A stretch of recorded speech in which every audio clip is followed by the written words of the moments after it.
미국은 방금 전쟁의 흐름을 영원히 바꿀 일을 했습니다. 보이지 않는 군대를 이란의 주요 미사일 중심부로 보냈습니다. 조용히 수천 마일 떨어진 곳에서 왔습니다. 보통 테헤란은 이 시나리오에 대비했을 것입니다. 자그로스와 엘브루즈 산맥이 자연 방패 역할을 했을 것입니다. 방공과 미사일, 그 어느 것도 작동하지 않았습니다. 레이더 운영자들이 화면에서 수십 개의 가짜 목표를 추적하기 시작했을 때 실제 파괴는 이미 진행 중이었습니다. B-52 폭격기가 사정거리에 들어섰을 때 모든 것이 순식간에 일어났습니다. 몇 분 만에 정권의 가장 중요한 칸도 미사일 생산 시설이 7개의 대형 폭탄에 의해 완전히 파괴되었습니다.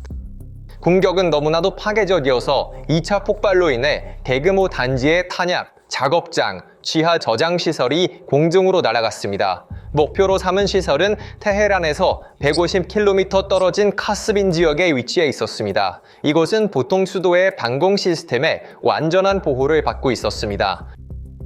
샤히드 샤피자데 산업단지는 단순한 군사공장이 아니었습니다. 이란의 방공과 장거리 미사일 비축의 생명선 역할을 했습니다.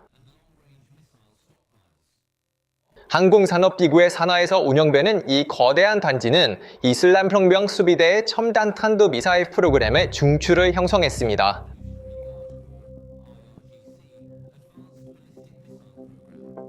고체 연료 기술이 개발된 고안전성 실험실, 미사일의 공기역학적 구조를 형성하는 복합 재료가 가공된 작업장, 목표로의 유도를 가능하게 하는 정밀 자이로스코프가 조정된 특수 클린룸이 있었습니다.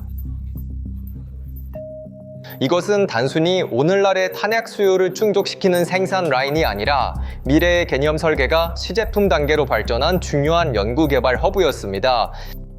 따라서 이 센터의 파괴는 수년간 축적된 귀중한 공황유산의 물리적 소멸을 의미합니다. 이 거대하고 전략적인 파괴는 드물게 볼 수 있는 거대한 공중함대에 의해 수행되었으며 다침적이고 기술적인 비대칭의 정점을 나타냅니다.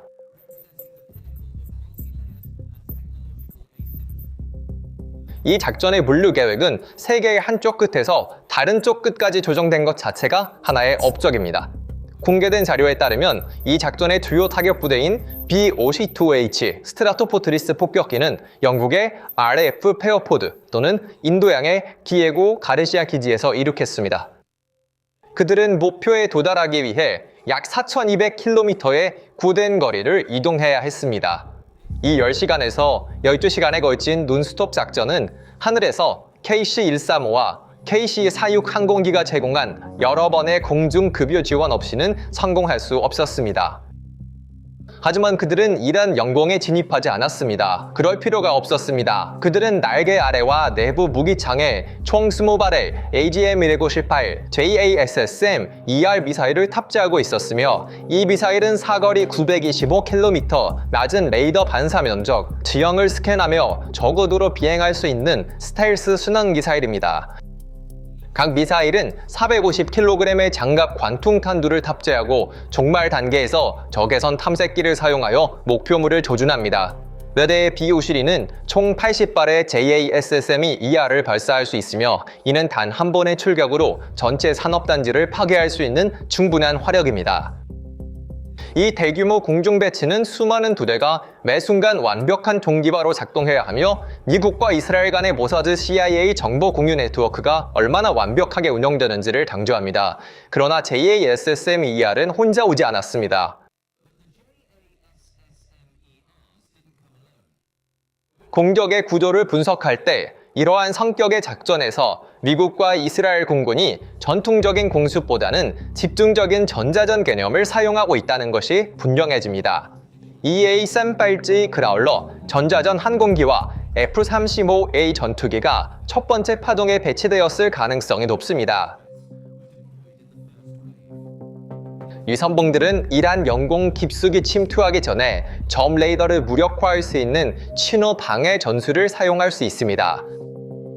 X300 시스템의 눈인 탐색 레이더는 화면에 거대한 간섭 구름만 보이고 몇 초 만에 목표를 잠금할 수 있는 능력을 잃을 것으로 추정됩니다. 레이더가 꺼지면서 주요 파괴력이 훨씬 더 먼 거리에서 미사일을 발사할 준비를 하고 있는 것으로 보입니다. 이런 혼란스러운 환경에서는 다가오는 주요 위협을 감지하는 것이 거의 불가능해집니다. 그리고 실제로 이것이 카스빈 상공에서 펼쳐지고 있는 시나리오였습니다. 이란 당국이 상황을 파악하려고 시도했을 때 보이지 않는 위협은 이미 목표물을 포착한 상태였습니다. BOCH 폭격기는 이란 영공에 들어갈 필요도 없이 아홉바익에서 1000km의 엄청난 거리에서 AGM-58JASSM ER 미사일을 발사했습니다. 이 작전의 공학적 측면을 살펴보면 이러한 미사일 사용의 논리가 매우 명확해집니다. 이 낮은 레이더 환사 단면 탄약은 발사되는 순간부터 지형을 정밀하게 스캔하며 전진합니다. 카스민과 같은 험준한 산악 지역에 둘러싸인 목표에 접근할 때 그들은 자그로스와 엘브루즈 산맥이 만들어낸 자연 레이더 그림자를 능숙하게 활용하여 유령처럼 계곡을 빠져나갔습니다. 목표에 도달하자 예상된 파괴적인 운동 에너지가 작용했습니다.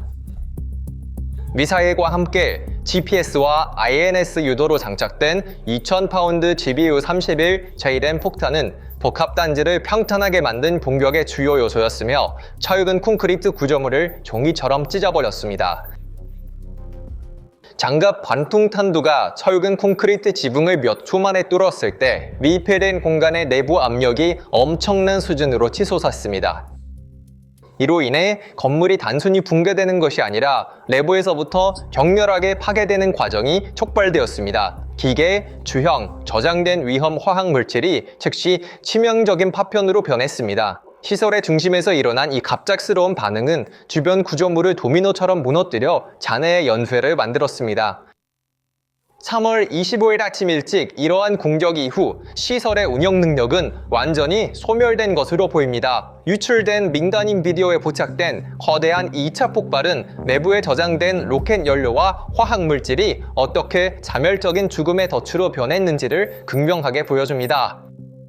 한때 정권의 자랑이었던 현대 생산 라인들은 이제 거대한 연기를 내뿜는 구철 더미에 불과합니다. 그날 밤 카스빈에서 지도에서 사라진 것은 단지 몇 개의 공장 건물만이 아니었습니다.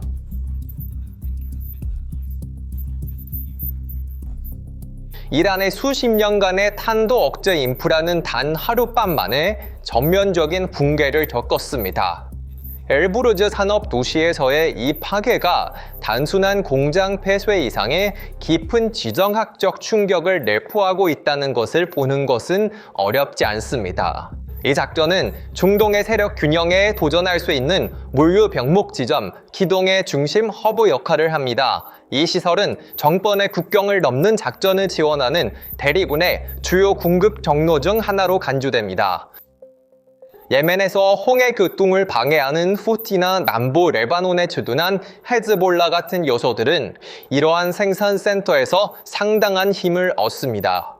롱워 저널 분석가들이 발표한 평가에 따르면 이 발전은 이란의 글로벌 탄도 미사일 공급망에 큰 균열을 일으킬 가능성이 있습니다. 이 탄약 흐름의 잠재적 중단은 즉시 지상에서 질식 효과를 일으킬 것입니다. 생산 라인이 폭발 수준의 손상을 입으면서 무기 수출 능력은 심각한 타격을 받을 것으로 예상됩니다. CNTCOM 소스에 의해 인용된 데이터에 따르면 이 지역의 중요한 미사일 생산 능력의 상당 부분이 이제 비기능적입니다. 이 상황은 최전선에 있는 대리군의 회복력에 직접적인 영향을 미칩니다. 공급망 문제에 직면한 민병대는 새로운 탄약 확보의 어려움을 예상하며 기존 비축품을 더 절약해서 사용할 수밖에 없을 것입니다. 이는 작전 속도의 감소로 이어져 미국과 그 동맹국들에게 지상에서 상당한 전술적 유연성을 제공할 것입니다. 반면 이 파급 효과가 이란의 본토에 미치는 진정으로 파괴적인 결과를 목격할 가능성이 높습니다. 수도와 가까운 카즈빈에서 발생한 폭발로 인해 대중의 안전의식이 급속히 약화되고 있다는 보고가 있습니다. 단곤불락의 하늘이라는 수사는 불타는 시설의 이미지로 인해 현장에서 모순되고 있습니다. 일반 시민들은 수도 바로 근처에 있는 중요한 구조물조차 왜 보호되지 못했는지 의문을 제기하기 시작했습니다. 이러한 불안감은 지역 텔레그램 채널을 통해 빠르게 확산되고 있으며 사회적 공황으로 변할 조짐을 보이고 있습니다. 시스템 내 보안 취약점은 정치 분석가들이 엘리트들 사이에서 논쟁을 촉발하고 반란, 불복종, 내부 역학의 혼란을 유발할 가능성이 있는 시나리오로 자주 언급하는 것 중 하나입니다. 카즈빈 작전은 중동의 맥락뿐만 아니라 글로벌한 관점에서도 분석되고 있습니다. 모스크바와 베이징은 이 기술적 시연에서 자신들만의 교훈을 얻고 있습니다. 러시아 군사 전략가들은 그들이 신뢰하는 S-300 시스템이 서방의 전자전 플랫폼에 대해 효과적이지 않았던 이유를 면밀히 조사하고 있습니다. 그들은 카즈빈 작전의 데이터를 분석하여 자국의 방공 체계에서 잠재적인 취약점을 식별하려고 합니다.